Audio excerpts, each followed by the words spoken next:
नमस्कार, मैं हूं आपके साथ कनिका अरोरा और आप देख रहे हैं सुदर्शन न्यूज। बुलेटिन की शुरुआत करेंगे इस वक्त की बड़ी खबरों के साथ। सबसे पहले आपको बता दें, फिर सीरियल धमाकों से दहला लेबनान। ये बड़ी जानकारी इस वक्त सामने आ रही है। पहले पेजर, अब वॉकी टॉकी ब्लास्ट हुआ है। 20 लोगों की मौत की खबर सामने आ रही है। 450 से ज्यादा लोग घायल भी बताए जा रहे हैं। इजराइल का हिजबुल्लाह के ठिकानों पर हमला हुआ, जहां इजरायली वायुसेना ने कई ठिकानों को नष्ट किया है। वहीं इजरायली सेना प्रमुख का भी बड़ा ऐलान सामने आया है। एक बड़ी घोषणा की गई है कि हिजबुल्लाह को बड़ी कीमत चुकानी पड़ेगी। जो पेजर और यहाँ पर वॉकी टॉकी ब्लास्ट किया गया है, इसको लेकर के हिजबुल्लाह को बड़ी कीमत चुकानी होगी। हमारे पास कई योजनाएं हैं, अब तक इसका खुलासा नहीं किया है। पेजर विस्फोट पर आज यूएनएससी में बैठक भी होनी है। तो लेबनान इस वक्त डर के साए में जीने को मजबूर है, दहशत में है, अफरा तफरी मची हुई है। इसकी वजह लगातार हो रहे सीरियल ब्लास्ट की है। चूंकि पहले पेजर ब्लास्ट होता है, फिर वॉकी टॉकी ब्लास्ट यहां पर होता है। लेबनान में मंगलवार को पेजर में हुए धमाकों के बाद अब बुधवार को वॉकी टॉकी में विस्फोट हुआ है। इस हमले में अब तक करीब 20 लोगों की मौत की खबर सामने आई है, तो वहीं 450 से ज्यादा लोग फिलहाल घायल बताए जा रहे हैं। राजधानी बेरूत के कई इलाकों में धमाकों की जानकारी सामने आई। इनमें से एक धमाका हिजबुल्लाह सांसद अली अम्मार के बेटे के अंतिम संस्कार के समय हुआ। वह 17 सितंबर को पेजर में हुए धमाके में मारा गया था। पेजर्स की तरह ब्लास्ट होने वाले वॉकी टॉकी भी हिजबुल्लाह ने हाल ही में खरीदे थे, तो इसकी कीमत अब उनको चुकानी होगी। खबरों में आगे बढ़ेंगे। अगली खबर बिहार से है। बिहार के नवादा में जहां जमीन विवाद को लेकर दबंगों ने दलित बस्ती में आग लगा दी। गांव के लोगों का दावा है कि करीब 80 घर इस आग में जल करके खाक हो गए। हालांकि पुलिस का कहना है कि 20 घर ही आग में जले हैं और इस घटना में किसी की मौत नहीं हुई है। इस मामले में पुलिस ने 10 आरोपियों को गिरफ्तार भी कर लिया है। ये घटना नवादा के मुफस्सिल थाना क्षेत्र के ननौरा के पास स्थित कृष्णा नगर दलित बस्ती की बताई जा रही है।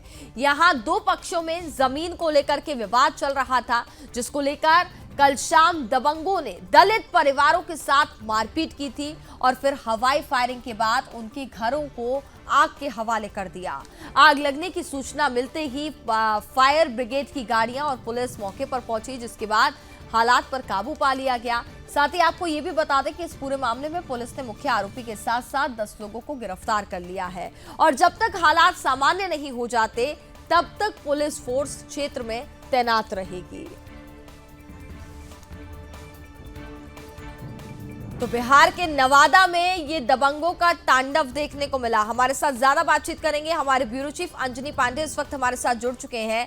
अंजनी जी, बिहार के नवादा से ये दर्दनाक खबर सामने आ रही है, जिसमें हमने देखा कि किस कदर दबंगों का तांडव यहां पर देखने को मिला है। बताया जा रहा है कि 80 घर जल चुके हैं, लेकिन वहीं पुलिस ये कह रही है कि सिर्फ 20 घर ही जले हैं। हालांकि राहत की बात यह है कि कोई जनहानि यहां पर नहीं हुई है।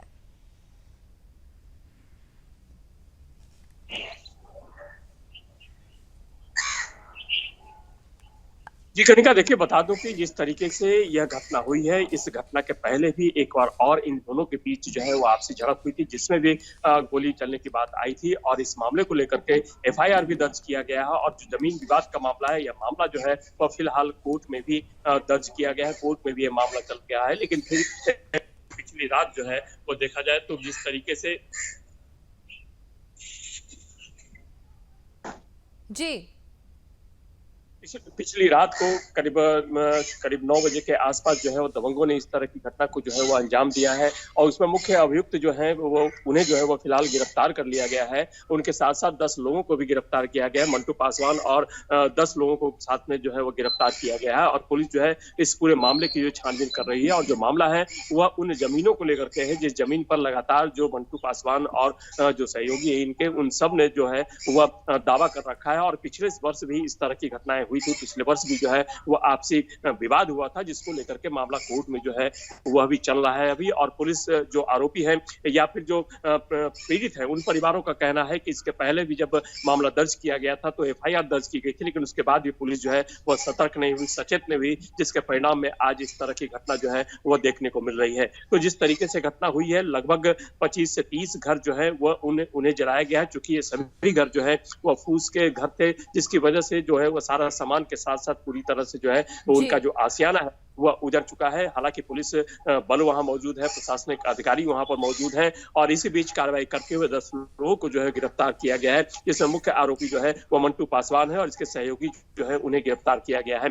तो जिस तरीके से यह घटना घटी है, इस घटना को लेकर के इलाके में दहशत है। लोग जो अचानक इस तरह की घटना की उम्मीद नहीं कर रहे थे, तो उनके घर पर अचानक जो है वह 25-30 की संख्या में लोग जाते हैं और वहां पर गोलीबारी की जाती है। गोलीबारी की भी घटना जो सामने आई है और साथ ही साथ घर में जो है वह एकाएक जो है वह आग लगा दिया गया, जिसकी वजह से हालांकि किसी के हताहत होने की खबर नहीं है, इस आग में किसी के झुलसने की खबर नहीं है, लेकिन कुछ एक मवेशियों के झुलसने के साथ साथ जो है वह सामान जो थे घरों में रखे हुए इन सभी सामान जो है वह इस आग से जो है वह सुपुर्द हो गया, जिसकी वजह से पूरा का पूरा सामान जो है वह जलकर खाक हो गया, जिसकी वजह से जो लोग हैं तो वो लोग रात भर जो है वो इसी तरह से खुले आसमान के नीचे रहने को विवश रहे। हालांकि जिलाधिकारी द्वारा जो है प्रशासनिक व्यवस्था की जा रही है कि जिन लोगों का आशियाना जला है उन्हें तत्काल जो है वह राहत मुहैया कराया जा सके, जिससे कि उनका जो जीवन है या फिर उनका जो रहने सहने का ठिकाना है उस ठिकाने पर उन्हें जो है वह फिर से जो है वह बसाया जा सके। तो जो जमीन है, इस जमीन को लेकर के पहले से विवाद चल रहा है और कुछ इस जमीन में जो है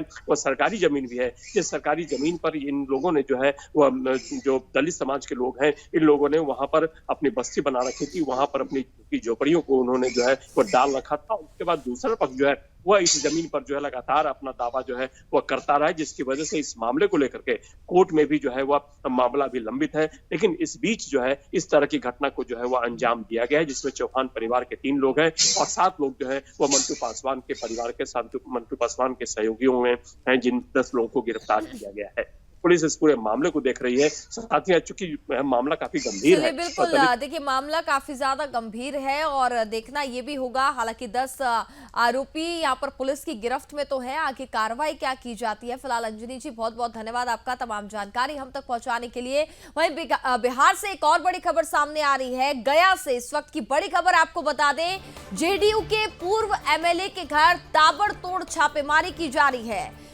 मनोरमा देवी के घर एनआईए की छापेमारी जारी है। आपको बता दें कि नक्सली गतिविधियों से जुड़े होने की आशंका फिलहाल जताई जा रही है, जिसके चलते यहां पर एनआईए की छापेमारी जारी है। तो ये बड़ी जानकारी हम आपको बिहार के गया से इस वक्त की बड़ी खबर बता रहे हैं, जो कि जेडीयू के पूर्व एमएलए के घर पर ये ताबड़तोड़ छापेमारी की जा रही है। सुबह से ही बात करें तो मनोरमा देवी के घर एनआईए की टीम फिलहाल पहुंच चुकी है और जो जानकारी सामने आ रही है उसमें बताया जा रहा है कि नक्सली गतिविधियों से इनके जुड़े होने की आशंका है, जिसके चलते एनआईए की टीम यहां पर दबिश देने के लिए पहुंची है।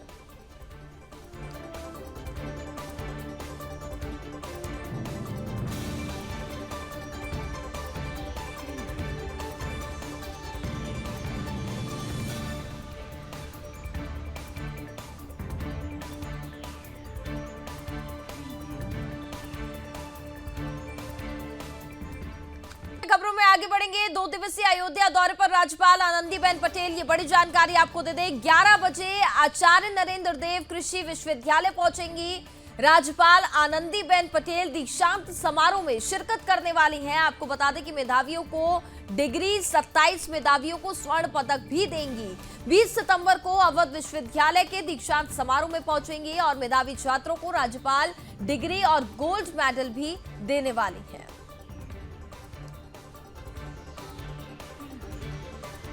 आज एक बार फिर अयोध्या दौरे पर है मुख्यमंत्री योगी आदित्यनाथ। आपको बता दें कि कई विकास परियोजनाओं की देंगे सौगात।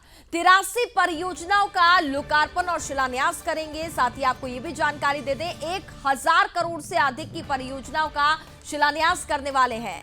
रामनगरी के विकास के लिए योगी सरकार लगातार धनवर्षा कर रही है। अयोध्या को विश्व के पटल पर स्थापित करने में मोदी योगी सरकार कोई कसर नहीं रख रही है। राम मंदिर की प्राण प्रतिष्ठा के बाद भी निरंतर यहां विकास का पहिया चल रहा है। मुख्यमंत्री योगी आदित्यनाथ जब भी अयोध्या पहुंचते हैं तो यहां विकास के मार्ग प्रशस्त करते हैं। सीएम योगी आज फिर अयोध्या पहुंच रहे हैं और इस बार वह यहां 1000 करोड़ से भी अधिक की परियोजना का लोकार्पण और शिलान्यास भी करने वाले हैं।